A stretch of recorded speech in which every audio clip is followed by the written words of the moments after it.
Il avait toujours trouvé que quelque chose clochait dans le porridge préparé par sa belle-mère. Alors, méfiant, il l'approcha de son nez pour le renifler. Comme il s'y attendait, il détecta une odeur indescriptible. Il comprit immédiatement que quelque chose n'allait pas dans le porridge. Il sauta aussitôt hors du lit, essayant de trouver des indices révélateurs dans le porridge. Mais il ne trouva toujours rien. Il n'eut d'autre choix que de vider une boîte dans le placard et d'y verser précipitamment tout le porridge. Il a rapidement téléphoné à un ami pour organiser une rencontre. Mais alors qu'il se précipitait en bas pour partir, sa belle-mère l'a soudainement appelé depuis la cuisine. Il s'est avéré que de l'eau s'était infiltrée dans son sac à dos, qu'elle venait de remarquer, avec l'intention bienveillante d'essuyer son sac.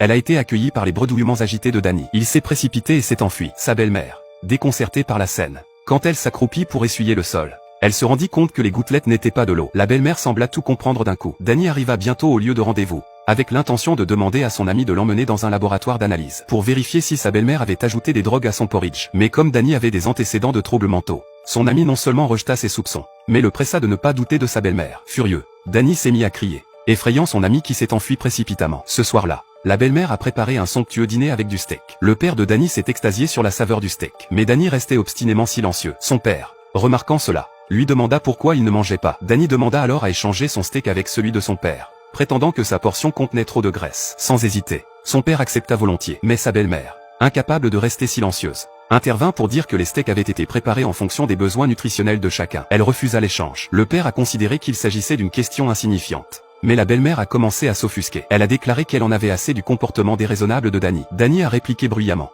dans un geste de défi direct. Alors que leur dispute s'intensifiait, le père s'est empressé d'intervenir. Voyant cela, Danny a rapidement échangé son steak, puis l'a emporté dans la cuisine où il a trouvé un sac. Il a alors placé le steak dans le sac. Le père lui demanda ce qu'il faisait. En colère, il déclara qu'il rassemblait des preuves, soupçonnant sa belle-mère d'avoir empoisonné sa nourriture. Le père pensa que Danny était devenu fou et se précipita pour l'arrêter. Mais il fut repoussé. Ce comportement sauvage terrifia tout le monde. La belle-mère composa immédiatement le numéro d'urgence. Son jeune frère supplia Danny de ne pas agir de manière irréfléchie. Il pensait que Danny avait du mal à comprendre sa belle-mère. Déterminé à découvrir la vérité, Danny se précipita dans la chambre de son père, verrouilla la porte, et se mit à fouiller frénétiquement les tiroirs et les placards à la recherche de preuves.